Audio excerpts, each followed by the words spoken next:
Hello बच्चों, उम्मीद है आप बहुत ही अच्छे होंगे और नीट की जबरदस्त तरीके से तैयारी कर रहे होंगे। मैं ईश्वर से ही प्रार्थना करूंगा कि जो कड़ी मेहनत आप कर रहे हैं, डॉक्टर बनने का सपना देख रहे हैं, वो डॉक्टर बनने का सपना आपका जरूर पूरा हो। आपको नीट में फिजिक्स में मदद करने के लिए ये सीरीज चल रही है, फुल कोर्स की सीरीज है। मैं क्लास 11th की फिजिक्स खत्म कर चुका हूं, स्पेशली डिजाइंड वीडियो है नीट के लिए। फुल सिलेबस का कवरेज है, यानी कोई भी क्वेश्चन इसके बाहर से नहीं आएगा। अभी हम लोग क्लास 12 चल रहा है और उसके तीसरे चैप्टर पे है करंट इलेक्ट्रिसिटी पर। ध्यान रखिएगा, फिर से याद दिला रहा हूं, ये अकॉर्डिंग टू नीट पूरा सिलेबस में कवर कर रहा हूं और स्पेशली डिजाइंड वीडियो है नीट के लिए। ना ये 12th वालों के लिए है, ना ये जेई वालों के लिए है। तो आप इससे भरपूर फायदा उठा सकते हैं और बाकी मैं बातें अभी आपको बताने वाला हूं। तो अगर आप ये चाहते हैं कि फिजिक्स आसान भाषा में समझ में आए, वीडियो देखकर न्यूमेरिकल निकलने लगे, तो झट से अरविंद एकेडमी नीट चैनल को सब्सक्राइब कर लीजिए फॉर टॉप क्वालिटी कंटेंट। आप जानते हैं कि केवल बायो पढ़ के सिलेक्शन संभव नहीं है, क्योंकि बायो मैक्सिमम फुल 100% लाने के बाद भी 360 में 360 नंबर ही मिलेंगे उसमें। फिर भी आपको सेफर साइड गवर्नमेंट कॉलेज चाहिए, तो 650 नंबर का कम से कम टारगेट करना है, यानी मोटे तौर पे 300 नंबर और चाहिए बायो में फुल करने के बाद भी। वो आएंगे आपके केमिस्ट्री एंड फिजिक्स से, तो आपको बैलेंस रखना जरूरी है। खैर, बात स्टार्ट कर लेते हैं। आप समझ तो गए होंगे क्योंकि आप मैच्योर हैं, समझदार हैं। तो ये चैप्टर 3 इलेक्ट्रिक करंट, हम लोग करंट इलेक्ट्रिसिटी या इलेक्ट्रिक करंट पढ़ रहे हैं और यहां पर ये स्पेशली डिजाइंड वीडियो है, जैसे मैंने बात किया, आपके लिए ही है, ना 12th के लिए ना जेई के लिए। और इसमें पार्ट 2 पर हैं हम लोग। आज Ohm's law, resistance and resistivity, colour coding for carbon resistance, combination of resistance की बात हम लोग करेंगे। आपको सहूलियत हो इसलिए मैंने क्या किया है कि सभी लेक्चर्स को एक ही जगह, ऑल वीडियो लाइब्रेरी का नाम देके एक ही जगह इकट्ठा कर दिया है, जिनके हेडिंग, टाइटल, लिंक्स सब मौजूद हैं। देखिए कि जैसे ये क्लास 11th का है, ये नीट क्लास 11 दिख रहा है, चैप्टर लिखा है, ये उसके टॉपिक्स हैं। यहां पर बटन दबाएंगे तो जो वीडियो, जैसे ये सिग्निफिकेंट फिगर से क्लिक करेंगे तो खुल जाएगा। जो भी पूरा सिलेबस इसके अंदर पड़ा हुआ है। और बगल में देखिए तो टैब है क्लास 12th वाली, इसको क्लिक करेंगे, क्योंकि ये फोटो है इसलिए क्लिक नहीं होगी, तो ये 12th वाले को क्लिक करेंगे तो 12th वाला दिखना शुरू हो जाएगा। तो आप अपनी इच्छा अनुसार जो रिक्वायरमेंट है वो वीडियो देख सकते हैं। पूरे सिलेबस को कवर कर रहा हूं, एक भी क्वेश्चन इसके बाहर से नहीं आने वाला है। और ये आपको ऑल वीडियो लाइब्रेरी कैसे पहुंचेंगे, तो अरविंद एकेडमी नीट चैनल के होम पेज पे आ जाएं। ये देखिए आपको लिंक दिख रहा है, इस लिंक को क्लिक करेंगे, ऐसे लिंक खुलेंगे 2-3। पहले वाले को जो ऑल वीडियो लाइब्रेरी लिखा है इसको क्लिक कर दीजिए, आप ऑल वीडियो लाइब्रेरी पर लैंड कर जाएंगे। इसके अलावा मैं इस वीडियो के डिस्क्रिप्शन में भी इसका लिंक लगा दूंगा, जिससे अगर आप इस वीडियो के बाद इसका नेक्स्ट पार्ट, इसके पहले का पार्ट या कुछ और देखना चाहें तो आपको यहां ना जाना पड़े, क्लिक करके ही आप देख लें। तो 2 तरीके, एक तो होम पेज से जा सकते हैं और वीडियो लाइब्रेरी पर, या डिस्क्रिप्शन में दिए गए लिंक के आधार पे जा सकते हैं। और कोई भी ऐसे फायदा क्या है कि आपका कोई भी टाइम वेस्टिंग नहीं है, इजी एक्सेस है। साथ में जो आपके लिए कंटिन्यूएशन में सीरीज आती जाएंगी, पहले तो पूरा सिलेबस खत्म होगा, फिर उसके बाद PYQs आएंगे, इंपॉर्टेंट क्वेश्चन आएंगे, वन शॉट आएंगे। ये सारी चीजें आपको पता रहेंगी कि सर ने मेरे लिए क्या क्या बनाया है। और ये ऑल वीडियो लाइब्रेरी हमेशा लेटेस्ट अपडेटेड ही रहती है, क्योंकि जो भी चेंज मैं करता हूं विद इन ए सेकेंड ये चेंज रिफ्लेक्ट कर जाता है आपके पास। तो ये रहा आपका ऑल वीडियो लाइब्रेरी की कहानी। कुछ बच्चों का रहता है कि सर जो आप पढ़ा रहे हैं इसका PDF भी उनको मिल जाए तो नोट्स बनाना आसान है, क्योंकि नीट में सिलेक्शन की नींव क्या है, आपका मल्टीपल रिवीजन। 10वीं बार रिवीजन करते चले जाइए और नीट में सिलेक्शन पक्का करते चले जाइए। उसके लिए नोट्स बनाए बिना संभव नहीं है, तो नोट्स के लिए काम आ सकता है ये जो मैं पढ़ाऊंगा उसका PDF। अब आपके लिए एक अरविंद एकेडमी ऐप है, इसका लिंक भी डिस्क्रिप्शन में है बेटा, ये क्लिक करके डाउनलोड कर लें। इसके स्टोर सेक्शन में जाएं बेटा और वहां पर देखें नीट के लिए काफी स्ट्रॉन्ग मटेरियल उपलब्ध हैं, जो नीट की जर्नी को आपके आसान कर देंगे।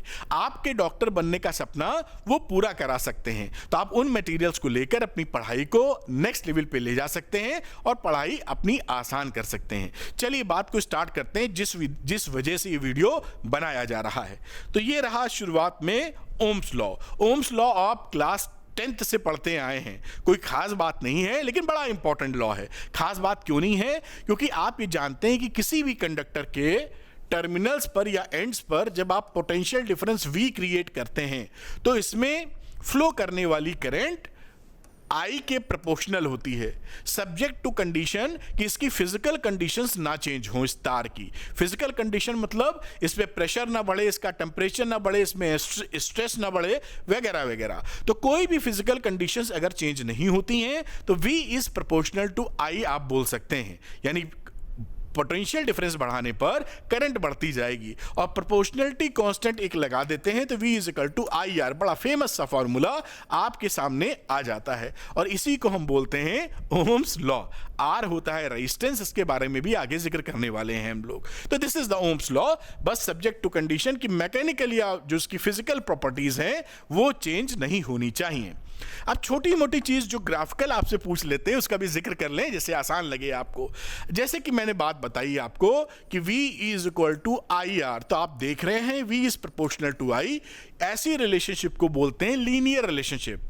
लीनियर रिलेशनशिप का जब फोटो बनाते हैं या ग्राफ बनाते हैं तो स्ट्रेट लाइन मिलती है, आप ये पहचानते हैं, कई जगह आप इस्तेमाल कर चुके हैं।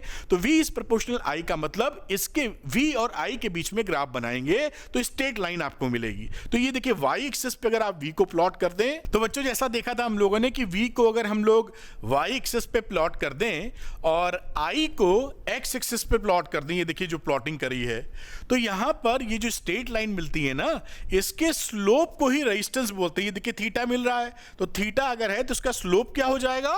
इसका स्लोप हो जाएगा tan थीटा, जैसा आप बेटा जानते हैं। और यही tan थीटा क्या कहलाता है? R, resistance. तो जब भी VI ग्राफ बनाओ, अच्छा कई बार ट्विस्ट क्या आता है सवाल में, ये VI की जगह ना उल्टा कर देते हैं, यहां I कर देते हैं और यहां V कर देते हैं, ध्यान रखिएगा।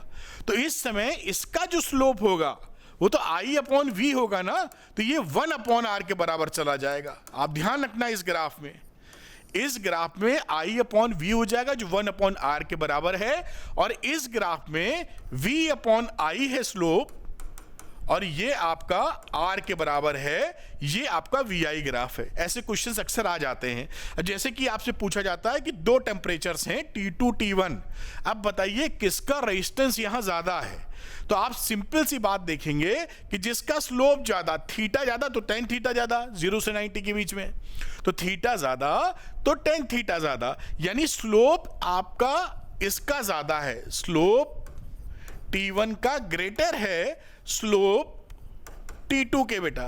इससे क्या चीज साबित हुई कि इसका रेजिस्टेंस यानी R1 is greater than R2। तो ये सवाल इस तरीके का है तो आप आसानी से सॉल्व कर सकते हैं। तो हमेशा देखिएगा VI ग्राफ में जो स्लोप होगा यानी V अपॉन I वो रेजिस्टेंस दिखाएगा, और पलट के ग्राफ अगर आ जाता है I अपॉन V, ये मामला I अपॉन V, तो ये इसका स्लोप 1 अपॉन R होता है। ध्यान रखना, इस पे सवाल बनते हैं।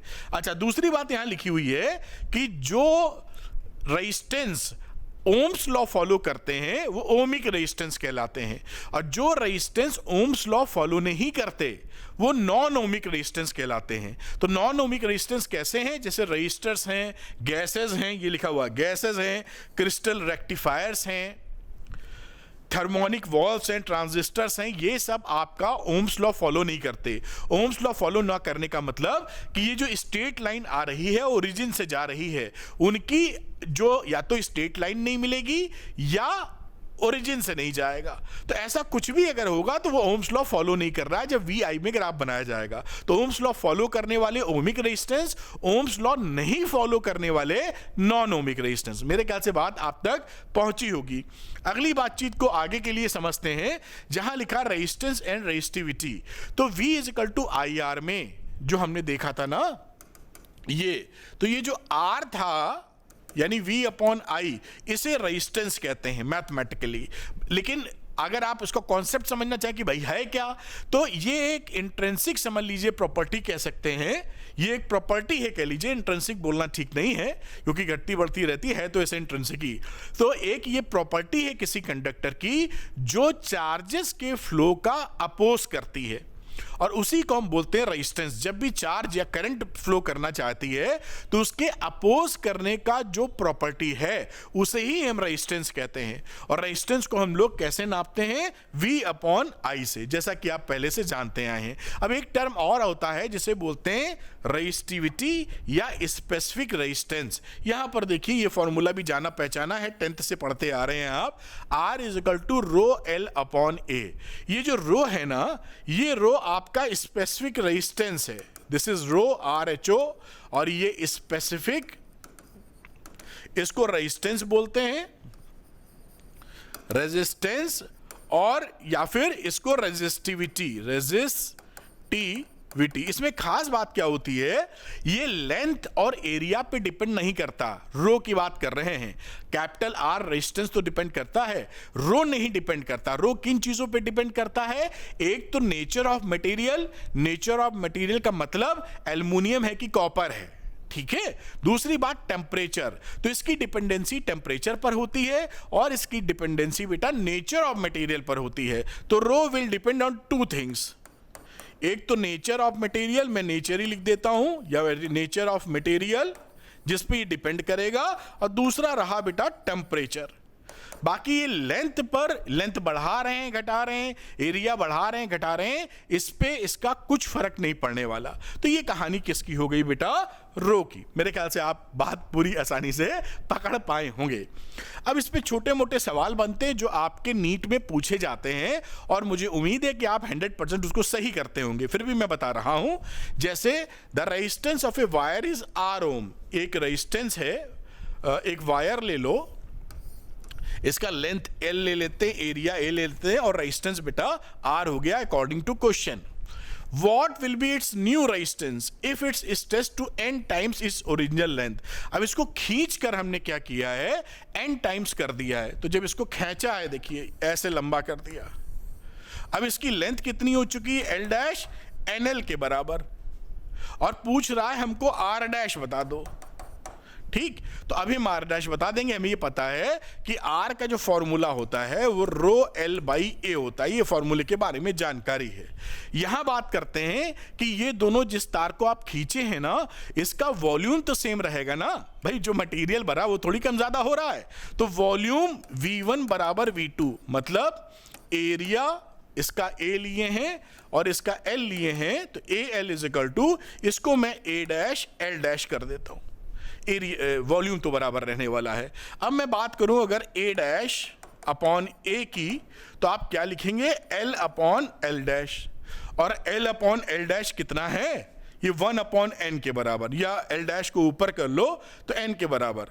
चलिए मैं इसको उल्टा लिख देता हूं। उल्टा लिखने का मतलब है मैं लिख रहा हूं L'/L, तो ये हो गया A/A' which is equal to n, इसलिए कि आसानी से लिखा जा सके। यहां से देखिए आ रहा है ना, L'/L की वैल्यू n के बराबर आ रही है, तो ये L'/L A/A' की वैल्यू n हो गई। अब नया वाला जो रेजिस्टेंस है वो कितना होगा?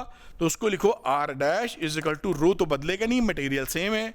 नया वाला लेंथ और नया वाला एरिया, तो नया वाला लेंथ पुराने वाले से क्या है? n टाइम्स, और यहां एरिया की बात करो तो A' की वैल्यू क्या है? A/n, तो ये n ऊपर चला गया तो n² हो गया, ρL/A हो गया। आप जानते हैं कि ρL/A जो लिखा है ये क्या है? पहले वाले का रेजिस्टेंस, तो n²R, ये इसका आंसर आ गया है। अब आगे के लिए MCQ के लिए ध्यान रख सकते हैं कि ऐसी अगर सिचुएशन आए तो R'(n²R के बराबर होगा। इसको फॉर्मूला टाइप मान के याद कर लीजिए कि किसी का रेजिस्टेंस अगर खींचा जा रहा है, उसकी लेंथ को जितने भी गुना, 2 गुना, 3 गुना, 6 गुना, तो बस n की जगह रखिए, पुराने वाले से कितना रेजिस्टेंस बनेगा खट से आपका निकल आएगा। मेरे ख्याल से बात आप पकड़ पाए होंगे, तो मैं हटता हूं, इसको आप नोट कर लीजिए, फिर अगला सवाल कराऊंगा। मेरे ख्याल से पॉज करके आपने नोट किया होगा। नेक्स्ट क्वेश्चन आगे की तरफ ले चलते हैं। ये रहे, हम लोग अगले क्वेश्चन पे आ गए हैं। यहां देखिए लिखा है resistance of a conductor of length L and area of cross section RA is R if its length is doubled। इसकी लेंथ को हमने डबल कर दिया भाई, यानी पहले L थी तो L' अब हो गई है 2L के बराबर, और and area of cross section is halved.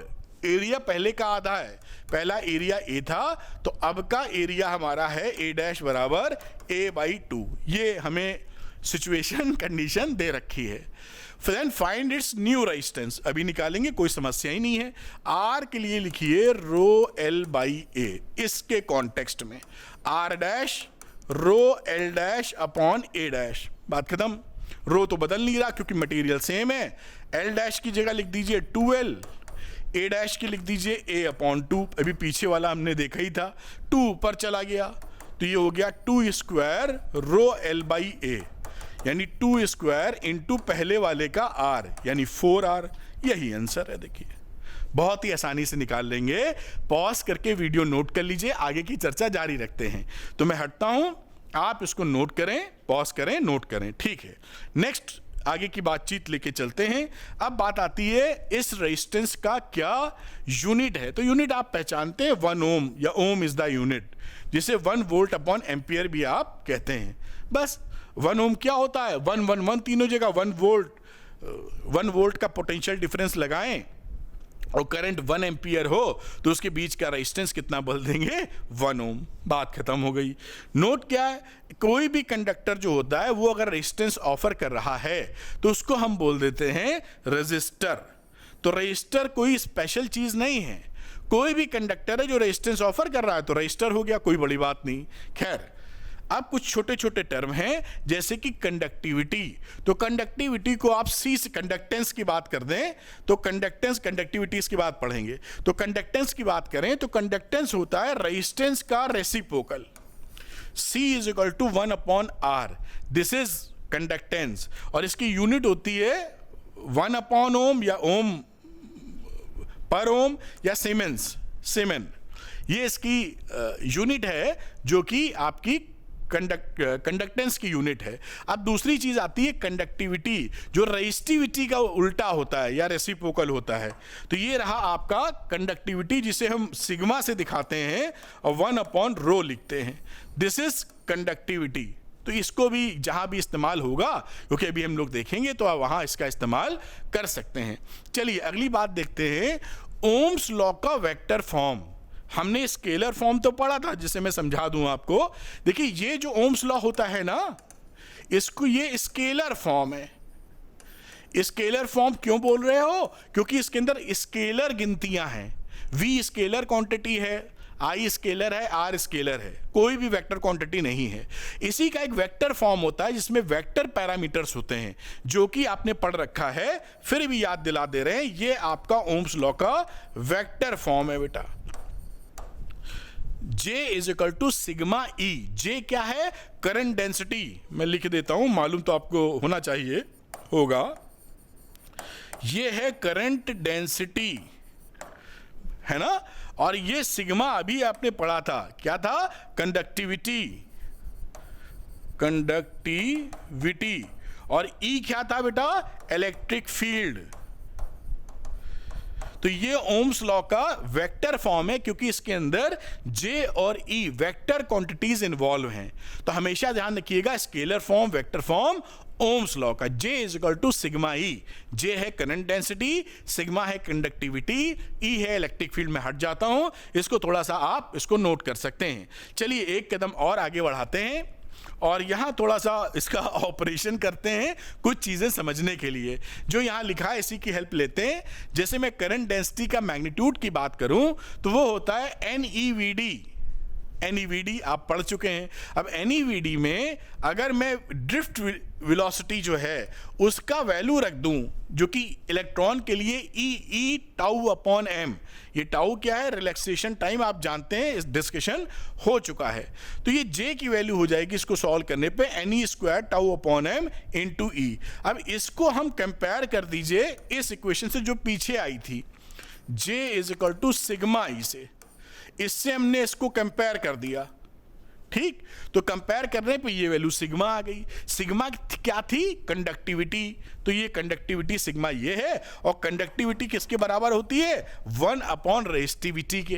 तो रेजिस्टिविटी की वैल्यू क्या हो गई, रो की, इसका उल्टा m/NE² τ।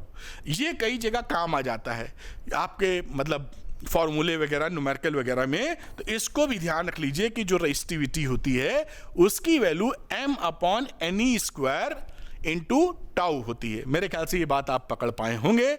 चलते हैं इसके न्यूमेरिकल की तरफ, एक आधा न्यूमेरिकल लगाते हैं, फिर अगला कदम हम लोग बढ़ाएंगे।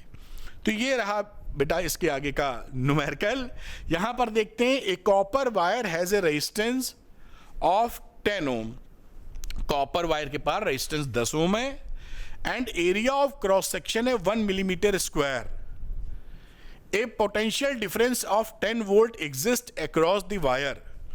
Calculate the drift speed of electrons if the number of electrons per cubic meter in copper is this one electrons पर क्यूबिक मीटर की हम बात कर रहे हैं, यानी इलेक्ट्रॉन डेंसिटी दे रखी है, ड्रिफ्ट स्पीड हमको पूछी है। तो हमें देखिए ड्रिफ्ट स्पीड का जो फॉर्मूला है वो होता था I = NeVd, ये रिलेशन हम जानते हैं।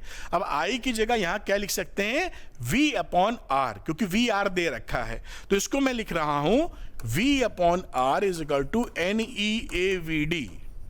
तो Vd की वैल्यू क्या हो गई बेटा, V/ENAR, और ये सारी वैल्यूज हमको दे रखी हैं। वैल्यू पुट करके आंसर निकालने में कोई दुविधा नहीं है। V 10 वोल्ट था। V इलेक्ट्रॉन पे पाए जाने वाला चार्ज 1.6 10⁻⁻19 है। इलेक्ट्रॉन डेंसिटी इसने दे रखी है जो कि है 8 × 10⁻28।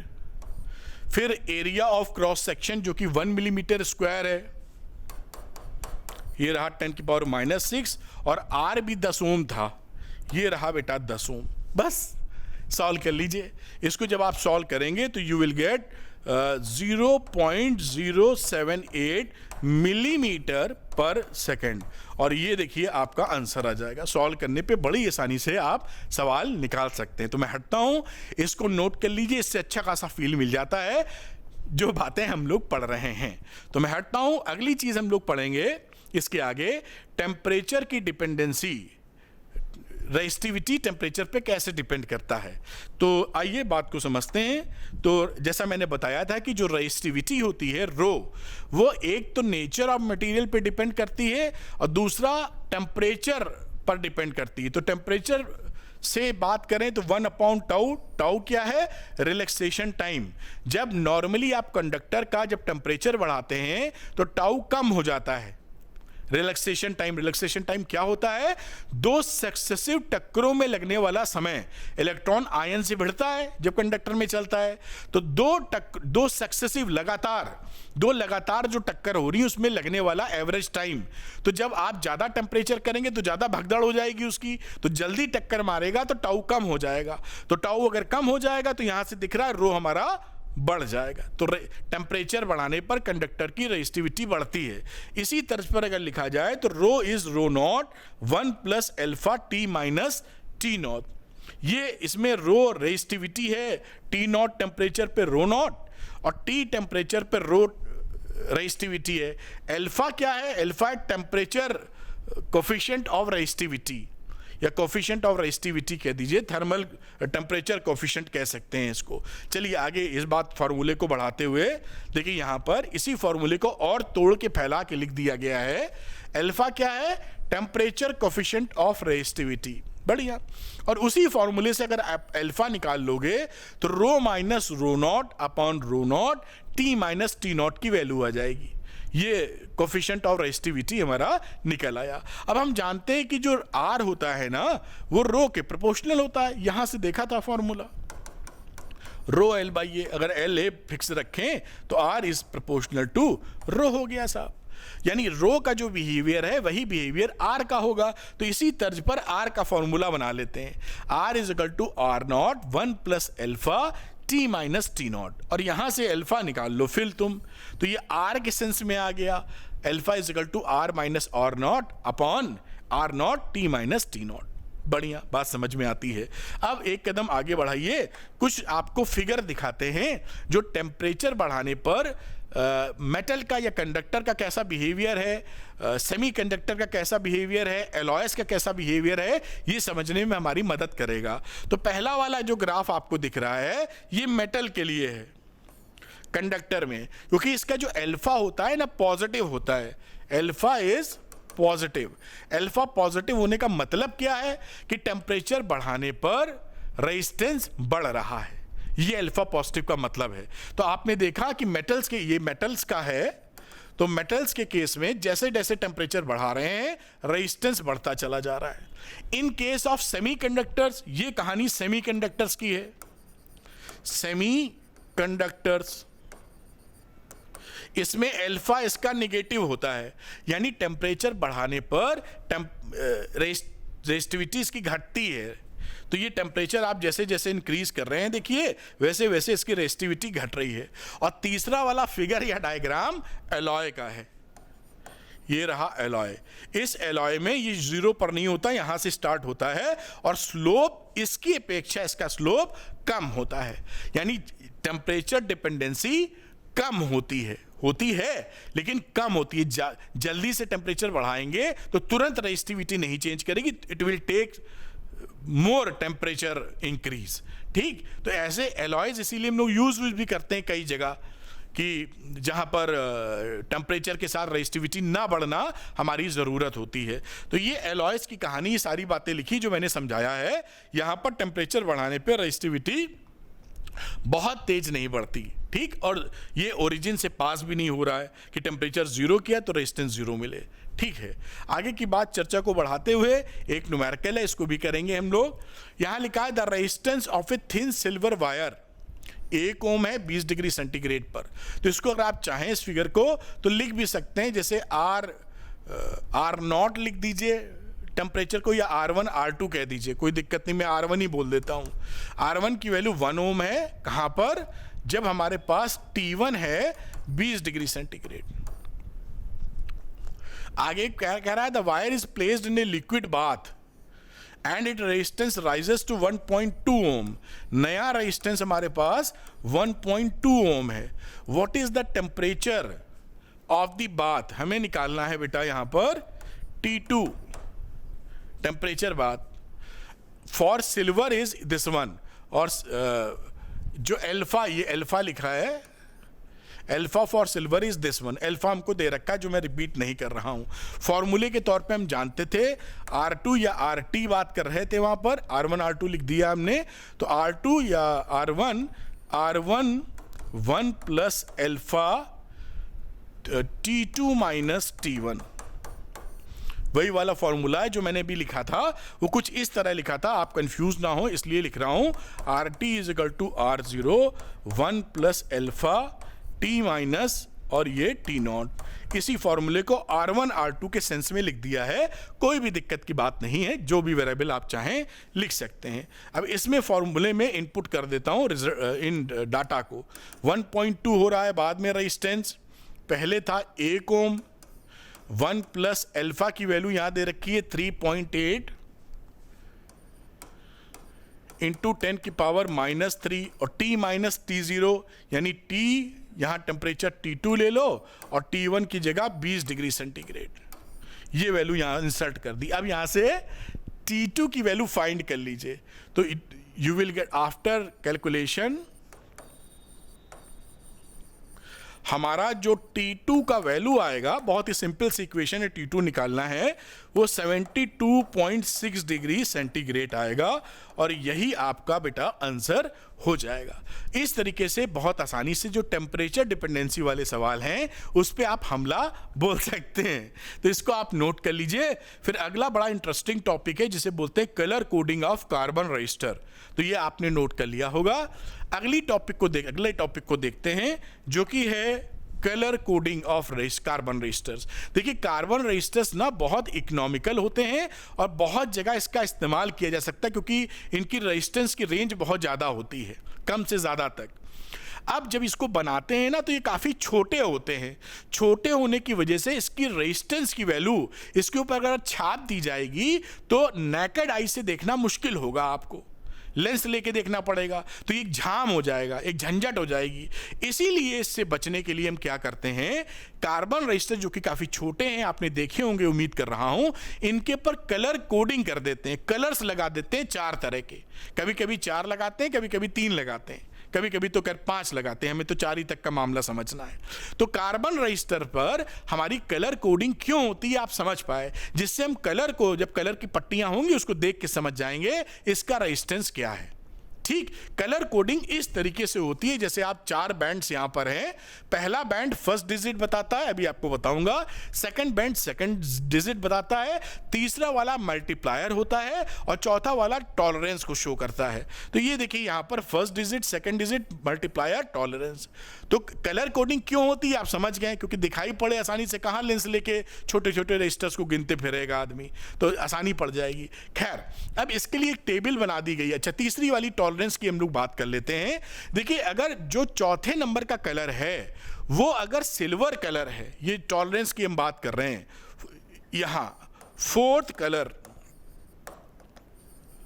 अगर फोर्थ कलर हमारा सिल्वर है तो टॉलरेंस का लिमिट होता है ±10%। यानी जो डाटा आप दे रहे हैं उसमें 10% ज्यादा या कम हो सकता है, इतना ये सही रेजिस्टेंस है। अगर इस पे गोल्ड कलर हम लोग कर देते हैं तो गोल्ड का मतलब होता है ±5%। और अगर चौथा कलर हो ही ना तो उस समय नो फोर्थ कलर, तो उस समय इसको हम बोलते हैं ±20%। ये मामला टॉलरेंस का है। चौथे कलर की बात कर रहे हैं, शुरू के 3 तो मिलेंगे ही मिलेंगे आपको। बात समझ में आई ना? तो ये बातें मैं थोड़ा हटाऊं, आप पॉज करके कर सकते हैं नोट वोट।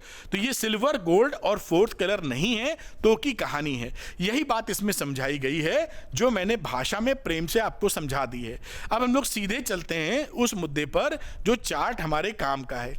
ये चार्ट हमारे पास है, देखिए ये फिगर ए बी, मतलब जो स्ट्रिप्स रंगीन पड़ी थी कलर की, ए बी शुरुआत की 2, इसमें से चूज करेंगे।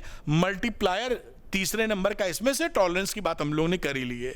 अब यहां पर देखिए ब्लैक का 0 है, ब्राउन का 1 है, रेड का 2 है, एंड इसी तरह करते करते व्हाइट का 9 है। अब इसको याद कैसे रखें भाई साहब, एग्जाम में आ जाए तो इसके लिए निमोनिक बना दिया गया है, जो आपको पूरी उम्मीद है मालूम होगा। खैर मैं बताऊंगा, अभी आपको हो सकता है किसी को ना भी मालूम हो। तो इसको बोलते, नीचे लिखा भी है कि बीबी रॉय ऑफ ग्रेट ब्रिटेन। देखिए बीबी रॉय ऑफ लिखते हैं जैसे याद रहे, इसका कोई सेंस नहीं है। Of Great Britain, great Britain, फिर लिखते हैं हैज का भी कोई सेंस नहीं है। Has very good wife, very good wife. अब इसमें ये देखिए इन लेटर्स को पकड़ लेते हैं, पहले वाले लेटर्स को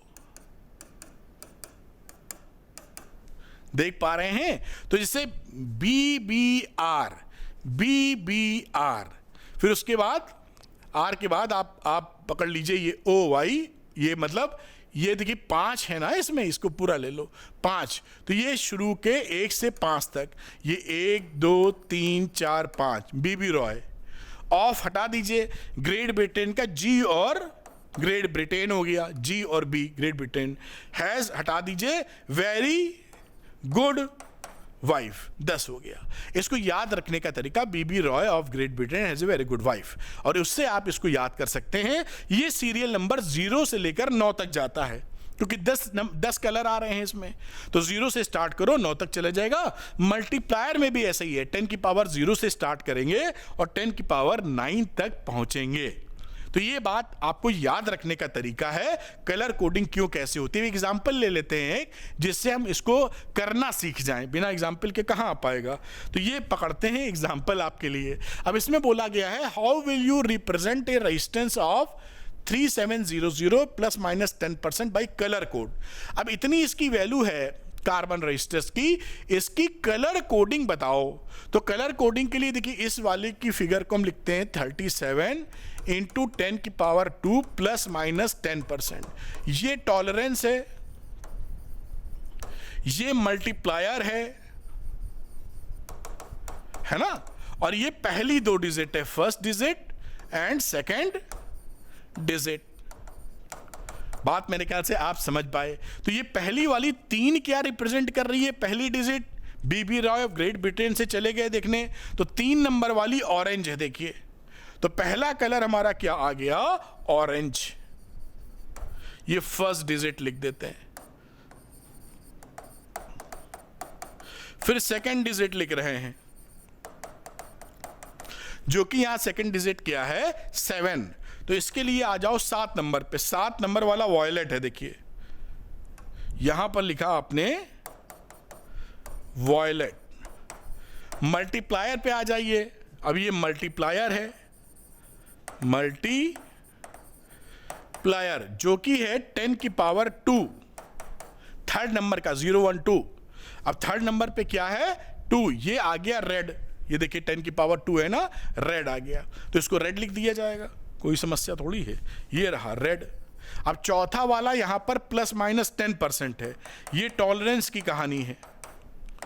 तो अभी हम लोगों ने देखा था कि जब टॉलरेंस हमारा ±10 होता है तो सिल्वर कलर होता है। तो ये रहा सिल्वर कलर। यानी हमारे 4 कलर कौन कौन से हैं, ऑरेंज की पहली पट्टी, दूसरी पट्टी वायलेट कलर की, तीसरी रेड कलर की और चौथी सिल्वर कलर की। ये आपका देखिए आंसर आ गया है। इस तरीके से थोड़ा सा इसमें बैलेंस प्यार देना होता है, इसको ऐसा समझ लीजिए। कोई लोड नहीं, नोट्स बना लीजिए, आप लोग के पास तो शक्ति वैसी भी है याद करने की, महाशक्ति। बस महाशक्ति का प्रयोग करते हुए फट से सवाल निकाल दीजिए। खैर मैं हटता हूं, इसको नोट कर लीजिए, मजाक अपनी जगह है। और फिर कॉम्बिनेशन ऑफ रजिस्टर्स की हम लोग बात करते हैं। मेरे ख्याल से आप इसको प्यार से नोट कर पाए होंगे, समझ भी गए होंगे। मैं देखिए ये भी बताने की कोशिश करता हूं कि ये क्यों किया गया है। देखिए तभी आपको इंजॉयमेंट आता है पढ़ाई में कि भाई कलर कोडिंग हम क्यों कर रहे हैं, जबरदस्त क्यों, मतलब सीधे बिना सोचे बस रट लो क्या, नहीं, थोड़ा सा समझ तो लो कि इसका फायदा घाटा क्या है, तो मजा आता है।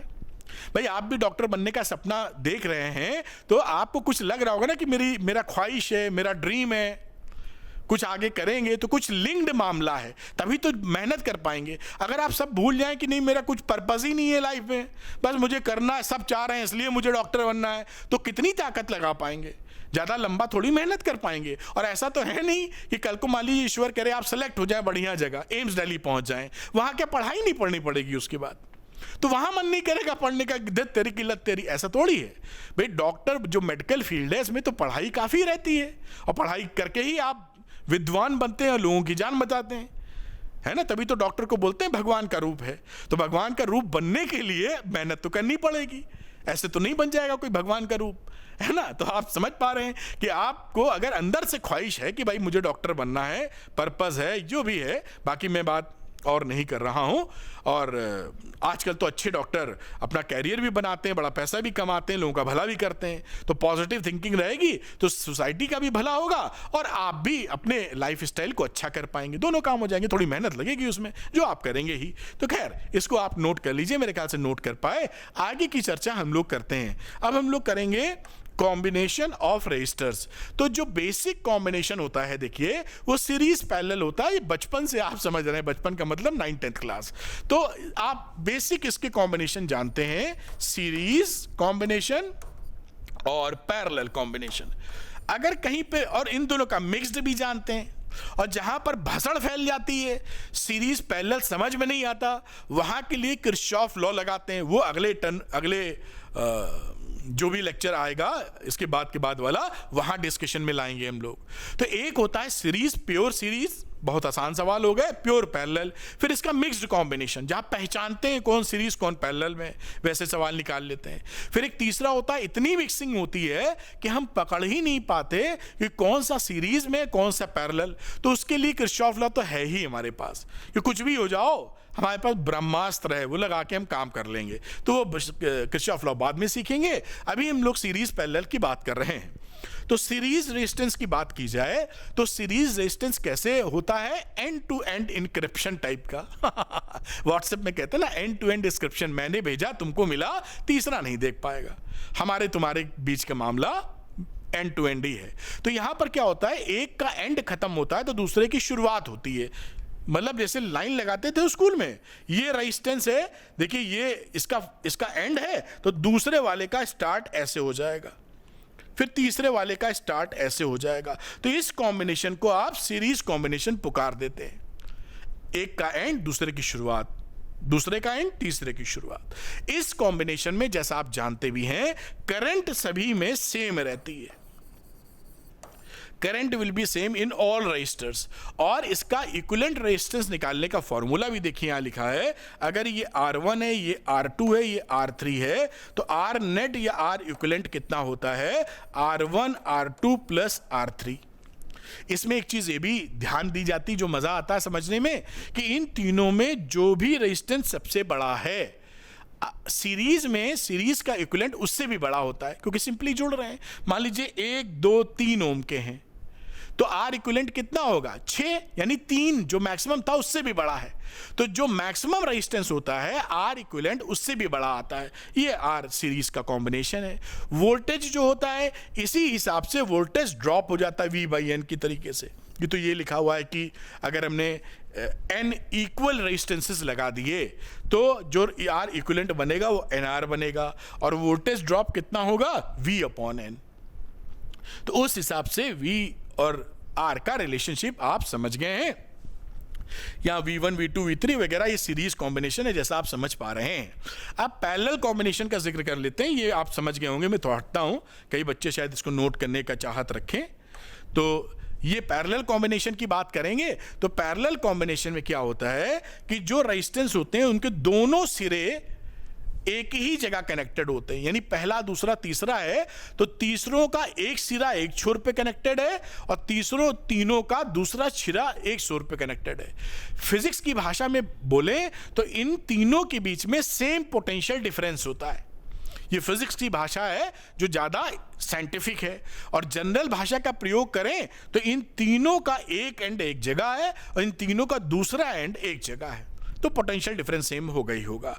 अब इस केस के अंदर तीनों पर V सेम रहता है। V का मतलब पोटेंशियल डिफरेंस, जो R1 के लिए V है वही R2 के लिए, वही R3 के लिए, तो V इज सेम। जो करंट होती है वो तीनों में अलग अलग चली जाती है। V is proportional to V upon I is proportional to I upon R, I1 upon I1, I2, I3। तो V सेम है लेकिन करंट सेम नहीं है। R इक्विवेलेंट की बात करें तो 1 upon R इक्विवेलेंट की बात करोगे तो 1 upon R1, 1 upon R2 और 1 upon R3 से पैरेलल कॉम्बिनेशन में ये फॉर्मूला आप यूज करते हैं। तो इसमें यह भी बोला जाता है कि जो मिनिमम रेजिस्टेंस है, जैसे मान लीजिए 1 2 3 ओम के हैं ये, तो आर इक्विवेलेंट जब निकालोगे तो सबसे छोटे वाले से भी छोटा निकलेगा। ये फॉर्मूला जब लगाओगे ना 1/1, 1/2, 1/3 और जोड़ो जाड़ोगे आर इक्विवेलेंट निकालोगे तो इसकी वैल्यू जो इन तीनों में सबसे छोटा है जो कि 1 ओम है, इससे भी कम आएगा R equivalent in parallel combination. ये भी इंटरेस्टिंग बात है, आप इसको ध्यान रख सकते हैं। अब अगर सारे रेजिस्टेंस एक ही आइडेंटिकल रेजिस्टेंस हैं R R R R R, तो आर इक्विवेलेंट झट से कितना लिख देंगे आप? आर डैश कह दीजिए, आर इक्विवेलेंट कह दीजिए, उसकी वैल्यू R/N आ जाती है यहां पर। और करंट भी ऐसे ही क्या करेगी, उसी हिसाब से डिस्ट्रीब्यूट करती है, I/N। V सेम होता है। तो ये बात आप यहां से ध्यान रख सकते हैं और जो सवाल बने कर सकते हैं। तो कुछ सवाल भी हम लोग इसके करेंगे जैसे हमें समझ में आए। 3 वैरायटी के सवाल मैं लूंगा आपके लिए भी न्यूमेरिकल, तो वो तीनों वैरायटी में करके दिखाऊंगा। एक इनफाइनाइट सीरीज वाला भी रहेगा जो कभी कभी बच्चे कुछ अड़बंग फील करते हैं उसको करने के लिए। तो ये हिसाब वही जो बातें मैंने बताई ये सब लिखा हुआ है और कोई भी खास चीज नहीं है। चलिए, बिना न्यूमेरिकल के तो चीजें कंप्लीट नहीं होती फिजिक्स में।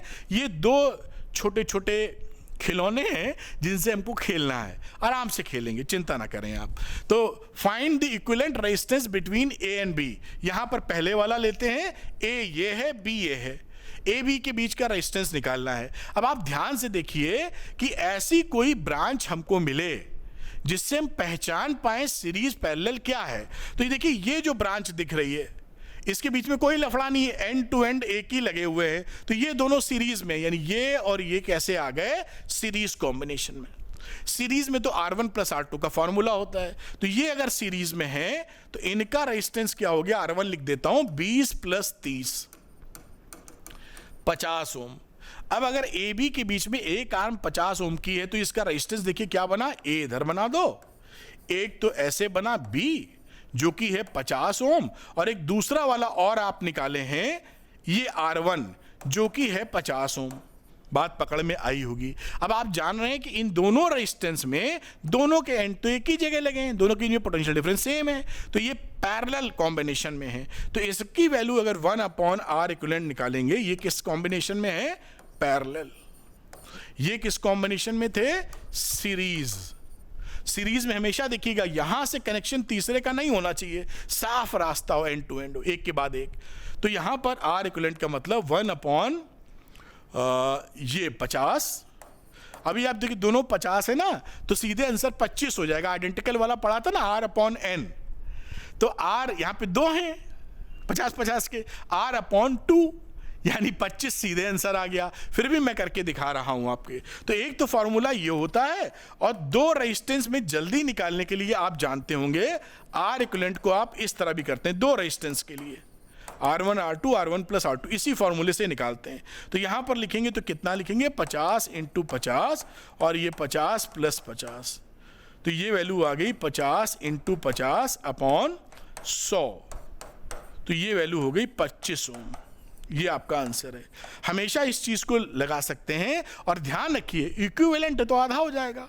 R 2 बार लगे हैं R/2, R 3 बार लगे हैं R/3, R 5 बार लगे हैं R/5, तो खट से आपका MCQ निकालने में बड़ी मदद मिलेगी, कोई दिक्कत भी नहीं, आइडेंटिकल हैं तो पहला वाला खिलौने से हम लोगों ने खेल लिया है। अब दूसरे वाले को पकड़ते हैं, ये भी हमारा कुछ उखाड़ नहीं पाएंगे भाई साहब।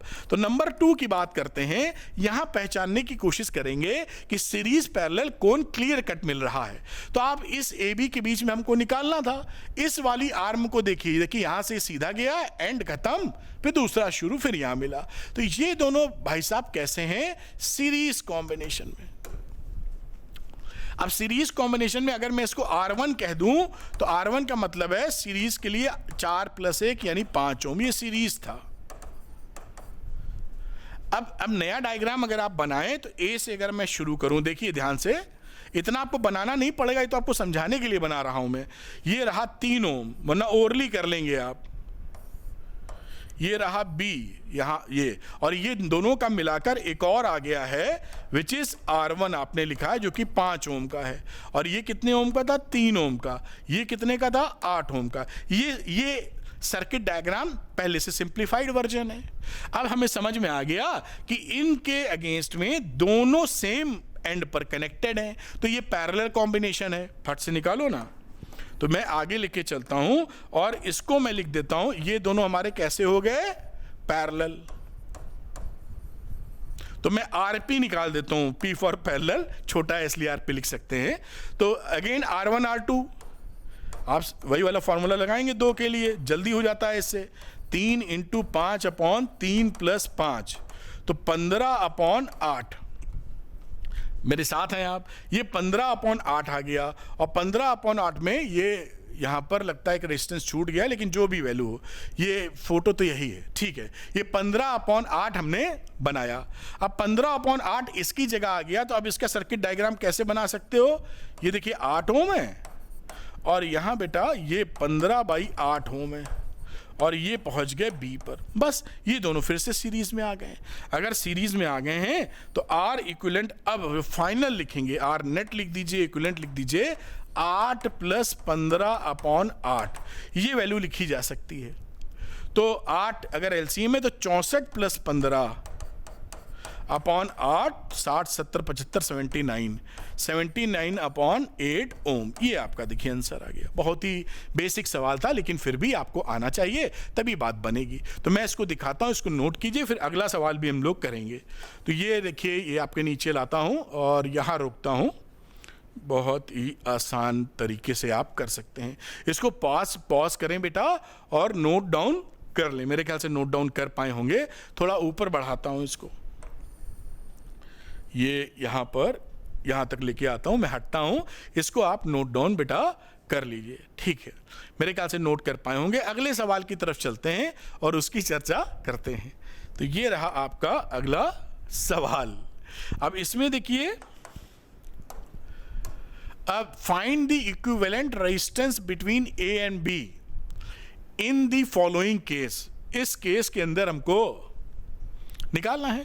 सबसे पहले ध्यान क्या देना है, जैसे में कि नॉर्मली किनारे से देखेंगे ना एंड वाला कहीं, तो हमें समझ में आता है। अब किनारा क्या मतलब होता है? किनारे का मतलब सीरीज या पैरेलल क्लीन मिल रहा हो हमको। तो क्लीन में तो जैसे आप सोच सकते हैं भाई 4 ओम है तो सर ये सीरीज में 2 ओम लगा तो है। अरे तो भैया बीच में ये भी तो खिलाड़ी आ गया 9 वाला, तो कैसे कहेंगे? तो ये सीरीज थोड़ी कह पाएंगे हम। सीरीज के लिए कि एक के बाद दूसरा लगा हो, बीच में कोई खिलाड़ी ना हो। नहीं तो आप ऐसा सोच सकते हैं ना सर ये 4 लगा है और इसी के बाद तो 2 लगा है, तो भाई इसके बाद 9 भी तो लगा है। तो ऐसा नहीं चाहिए हमको क्लीन चाहिए। तो क्लीन कहां मिल रहा है? क्लीन मिल रहा है यहां। इसको देखें आप, ये देखिए ये खत्म हुआ, दूसरा शुरू हुआ, ये खत्म हुआ, तीसरा शुरू हुआ। यानी ये तीनों खिलाड़ी कैसे हैं? सीरीज कॉम्बिनेशन में। ऐसा यहां से शुरू करेंगे आप तो आराम से कर पाएंगे। बात समझ में आई होगी आपको। अब ये सीरीज कॉम्बिनेशन को मैं R1 लिख देता हूं और तीनों को जोड़ देंगे तो 1 + 1 + 1 सीरीज में कितना हो गया? 3 ओम। अब नया सर्किट डायग्राम जब बनाओगे, आपको समझा रहे हैं इसलिए बना रहे हैं, वरना तो ओरली हो जाएगा ये सवाल। ये देखिए A लिखा, B लिखा, ये 4 ओम था, ये 4 ओम था, ये 9 ओम था और इसके बाद हमारा एक 2 ओम भी है, अभी काम चालू रहेगा। ये 5 ओम भी है और ये 3 ओम भी है। 3, 5 और ये 2 ओम। और यहां अब हमारा जो तीसरा खिलाड़ी है वो 3 ओम है। तो ये पहला एक स्टेप, एक जंक्शन को आपने सिंप्लीफाई कर लिया है। अब देखिए, अब हमें समझ में यहां आया कि ये पॉइंट इसके लिए और इसके लिए सेम है, तो ये दोनों पैरेलल में हो गए। यानी ये दोनों खिलाड़ी आपस में कैसे हैं? पैरेलल कॉम्बिनेशन में। बात समझ में आ गई? तो इसके लिए अगर R2 आप निकालने जाएंगे, R2 का मतलब ये RP की बात कर रहे हैं, R2 R3 लिख के चल रहे हैं, तो यहां पर इन दोनों का मल्टीप्लिकेशन 5 × 3/5 + 3, तो 15/8 इतना ओम इसका इक्विवेलेंट आ गया। अब हम इसके बाद अगला डायग्राम अगर इसको सिंप्लीफाई करके बनाएं तो ये देखिए A इसलिए बना रहे हैं कि आप सीख पाएं, वरना तो आप तेजी से कर ही पाएंगे। 4 है, फिर ये 9 है और फिर ये 4 है, 9 ओम। और ये था यहां पर 2 ओम और ये दोनों आपने निकाला 5 3 मिला के 15/8, ये 15/8 ओम का रेजिस्टेंस है और यहां पर आपका 3 ओम है। ये देखिए इससे सिंप्लीफाइड होके ये बन गया है। अब यहां ध्यान से देखें तो ये तीनों सीरीज में हैं, तो मैं कलर को बदलता हूं। ये देखिए ये कैसा है? तीनों सीरीज कॉम्बिनेशन में, क्योंकि भाई एक खत्म हुआ दूसरा चालू हुआ, क्लीन मिल रहा है। हमें सफाई का स्वच्छता अभियान का ध्यान रखना है, बीच में भसड़ फैलेगी तो गड़बड़ा जाएगा। ठीक है, स्वच्छ भारत अभियान। ठीक, तो इसका ख्याल रखते हुए इन तीनों को जोड़ लेना है सिंपल, क्योंकि ये सीरीज कॉम्बिनेशन में है। तो अब इसके अगर हम जोड़ने का प्रोसेस स्टार्ट करें तो इसको मैं R2 लिख चुका था, शायद R3 पकड़ लेता हूं। R3 का मतलब है 2 + 15/8 + 3, ये इनको जोड़ दिया जाए तो ये वैल्यू देखिए जोड़ जाड़ के कितनी आवेगी? 8 तो LCM हो जाएगा, 8 दूनी 16, 15 और 3 24, तो ये 20 30 36 40 और 55 आ गया। मेरे ख्याल से आप समझ पाए होंगे। 20 30 40 46 और 4 50 और 5 55। खैर अपने हिसाब से जोड़ लीजिए, आप कैलकुलेशन तो कर ही रहे हैं। अब ये भी निपट गया। अब इसका नया डायग्राम क्या हमारे हाथ में आया? फिर सिंप्लीफिकेशन ले लो। तो A यहां पर था, अब ये देखिए 4 ओम है, ये बेटा 9 ओम है, ये भी 1 ओम है B, दिस इज 4 ओम, 9 ओम और इन तीनों को मिलाकर हमारा आ गया 55/8 ओम। अब ये दो, अब आप समझदार हैं, समझ पा ही रहे होंगे, फिर भी मैं हाईलाइट करूंगा चीजों को। ये पॉइंट देखते हुए ये दोनों लोग पैरेलल में हैं, है ना? बस अब इनको पैरेलल में जोड़ दीजिए। अब R3 तक जा चुके थे, इसको R4 लिख देते हैं। R1 × R2 और R1 + R2, यही फॉर्मूला हम सीखते आए हैं। तो 9 इंटू 55/8 प्लस 9, तो इसका आ जाएगा 495 अपॉन 127 ओम। ये इसका इक्विवेलेंट रेजिस्टेंस आ गया। अब फर्दर सिंप्लीफाई कर दो, कोई टेंशन नहीं है, ये तो मैं समझा रहा हूं तो ऐसा कर रहा हूं। जब आप करेंगे तो कई चीज ओरली कर देंगे फटाफट। अब यहां को फिर से सिंप्लीफाई किया, ए यहां से शुरू हुए 4 ओम और इन दोनों को मिला के आपने लिखा है, लिख दूंगा अभी, और ये रहा बी, ये था यहां पे 4 और ये है 495 अपॉन 127 ओम। और यहां पर देखिए स्वच्छता अभियान चालू है, यानी सीरीज कॉम्बिनेशन। तो फाइनल रिजल्ट आर नेट अब लिख देते हैं या इक्विवेलेंट लिख देते हैं, उसकी वैल्यू कितनी होगी, तीनों को जोड़ दो, तो 4 प्लस 495 अपॉन 127 प्लस 4। अब इसको आप जोड़ मारिए, जब आप जोड़ेंगे तो वैल्यू आ जाएगी 1511 अपॉन 127 ओम, और ये आपका आंसर आ जाएगा। तो कुछ है नहीं सवाल में, और आपके यहाँ अधिकतर ऐसा ही आएगा। आप प्यार से फॉलो करते रहिए अरविंद एकेडमी नीट चैनल को, पूरे मार्क्स ला सकते हैं फिजिक्स में आप। खैर, आप इसको नोट कर लीजिए, कोई टेंशन की बात नहीं है। मैं हटता हूं और आपको पॉज करके इसको नोट करें। अगला सवाल लूंगा जहां पर इनफाइनाइट सीरीज के प्रॉब्लम बनते हैं, तो आप इसको नोट मेरे ख्याल से कर पाए हैं। अगला सवाल अच्छा नीचे भी बचा हुआ है, तो ये मैं इसको थोड़ा सा ऊपर ले जाता हूं और आप इसको देखें, फिर मैं अगला प्रश्न लेता हूं। ठीक है, अगली चीज लेता हूं, नेक्स्ट क्वेश्चन। तो ये रहा आपका अगला सवाल बेटा। यहां पर अब इसकी बात कर लेते हैं,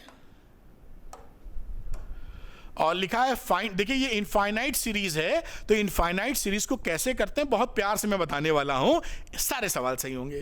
तो find the equivalent resistance between A and B. ये ए है भाई साहब, ये बी है, और यहां देखिए इस तरह का कॉम्बिनेशन इनफाइनाइट तक जा रहा है। तो ऐसे सवाल, ये समझिए, ये कहानी थोड़ी मैं समझा दूं। जैसे समझ लीजिए इनफाइनाइट तक जा रहा है तो समुद्र है। अब समुद्र में से अगर आप एक कड़ी कम कर दें, एक लोटा पानी निकाल लें एक बाल्टी पानी निकाल लें, तो समुद्र का पानी कम होगा क्या? नहीं होगा। इतना ज्यादा पानी है उसमें, मतलब कितना पानी है, साइंटिफिक डाटा क्या है मुझे नहीं मालूम, लेकिन बहुत भयानक पानी है। अब उसमें आप एक बकेट वाटर अगर आप बाहर कर लेंगे तो कद्दू फर्क पड़ेगा उसके ऊपर, कुछ फर्क नहीं पड़ेगा पानी में। यही लॉजिक यहां लगाते हैं। तो हम क्या करते हैं, इस पूरी कहानी में हम ये ढूंढते हैं कि बाल्टी बाल्टी बाल्टी मिलके जो कहानी बनी है उसमें एक बाल्टी क्या है, एक कड़ी क्या है, वो कड़ी कैसे है। देखिए ये आर लगा, ये 2R लगा, ये कड़ी यहां कंप्लीट हो गई है। अगर मैं इसको ब्रेक कर दूं यहां से, तो यही कड़ी तो देखिए आगे लगती जा रही है, देख पा रहे हो, R2R R2R R2R R2R R2R है कि नहीं? यही तो मामला है। तो हमने क्या किया, इस समुद्र में से एक बकेट पानी कम कर लिया, मतलब इसको एक को रोक लिया, और इस पूरी वाली सीरीज का रेजिस्टेंस सोच लिया, X सोच लो, Y सोच लो, R0 सोच लो, जो मन करे वो सोच लो। तो यहां आपकी भाषा के अनुसार मैं इसको इतने को पहले, जो देखिए समझिएगा मेरी बात, अजीब सी बात करेंगे लेकिन फिजिक्स में अजीब सी बात होती है। पूरे का रेजिस्टेंस अगर हमारा R0 था समुद्र, तो अब हम यहां से तोड़ देंगे तो इसका रेजिस्टेंस भी R0 ही रहेगा, क्योंकि समुद्र से एक कड़ी कम की है, ये वाली कड़ी जहां निशान लगाया है। समझ गए? समुद्र के पानी से एक बकेट पानी निकाले हो तो पानी में क्या फर्क पड़ा? कुछ नहीं। तो अगर R0 पूरा था तो एक कड़ी तोड़ने के बाद भी R0 बचा है। बस इसी का ही लॉजिक का इस्तेमाल करेंगे यहां पर। यानी अब हम फोटो बनाएंगे A B, ये देखिए ये एक रेजिस्टेंस R है और यहां एक रेजिस्टेंस आपका 2R है, ये कड़ी थी, और ये पूरी कहानी जिसका रेजिस्टेंस R0 पकड़ा है, ये रेजिस्टेंस आपका R0 है। अब ये इनफाइनाइट सीरीज खत्म हो गई। हमारे लिए तो बड़ा प्यारा कहानी हो गई। क्या कहानी हो गई? अब देखिए, अब ये जो दो कॉम्बिनेशन है प्यारे बच्चों, ये पैरेलल कॉम्बिनेशन है, क्योंकि ये देखिए ये दोनों के पॉइंट हैं सेम। सेम पॉइंट से दोनों जुड़े हुए हैं। अगर ये पैरेलल कॉम्बिनेशन है तो इनका इक्विवेलेंट रेजिस्टेंस क्या आ जाएगा, आर ही लिख देते हैं, बाकी हम इस्तेमाल कर लेंगे। R1 R2 यानी 2R into R0 plus 2R plus R0। ये देखिए R इक्विवेलेंट नहीं, ये R, इसको R लिखना ठीक नहीं है, तो मैं इसको कुछ और इसको R1 कह देता हूं, और R लिखा ना इसलिए गड़बड़ हो जाएगी। तो ये R1 हो गया, तो 2R into R0, 2R plus R0, ये इसकी वैल्यू हो गई इतने की। अब इसकी एक फोटो और बनाते हैं आपको अच्छे से समझाने के लिए। ये A बनाया, ये है R, और इन दोनों का मामला रहा ये रेजिस्टेंस, और ये B पर पहुंच गए। और ये कहानी बेटा कितनी थी, दिस इज R1, मैं R1 ही लिख के छोड़ रहा हूं, R1 की वैल्यू इतनी है, समझ गए हैं। अब ये दोनों भाई साहब कैसे हैं, ये सीरीज कॉम्बिनेशन में है, तो सीरीज में निकालेंगे तो R इक्विवेलेंट आ जाएगा, मैं निकाल लेता हूं। तो सीरीज कॉम्बिनेशन में जब मैंने लिखा R इक्विवेलेंट, और इसकी वैल्यू हो गई R प्लस R1। आप एग्रीड है मेरे साथ? और ये जो R प्लस R1 है, ये टोटल का जो रेजिस्टेंस था वो भी तो R0 था, तो this is equal to R0। Relation establish, तो R लिखिए, R1 की जगह लिखिए 2R into R0 upon 2R plus R0 बराबर R0। अब देखिए ये एक रिलेशन बन चुका, हमको R0 निकालना है बेटा, चलो यही कलर लेके चलते हैं। अब इसको थोड़ा सिंप्लीफाई कर लीजिए, एलसीएम लेके। तो आप मान लीजिए R को 2R प्लस R0 एलसीएम ले लें, ये देखिए 2R प्लस R0, और ये रहा R0। अब इसको क्रॉस मल्टीप्लाई कर दीजिए, तो R into 2R plus R0 plus 2R R0, और ये वैल्यू होगी R0 into this one, R0 into 2R plus R0। कुछ नहीं किया, सिंपली एक्सपैंड कर दिया है, और भिड़ा खोल खाल दीजिए, 2R square plus R into R0 plus 2R into R0, 2R into R0 plus R0 का स्क्वायर, ये 2R0 दोनों निपट गए। अब ये R0 में क्वाड्रेटिक है, तो इसको क्या लिख सकते हो, R0 का स्क्वायर माइनस 2R स्क्वायर, या 2R स्क्वायर की जगह ये लिखो पहले, R0 into R minus 2R square is equal to 0। ये देखिए ये क्या है इक्वेशन, क्वाड्रेटिक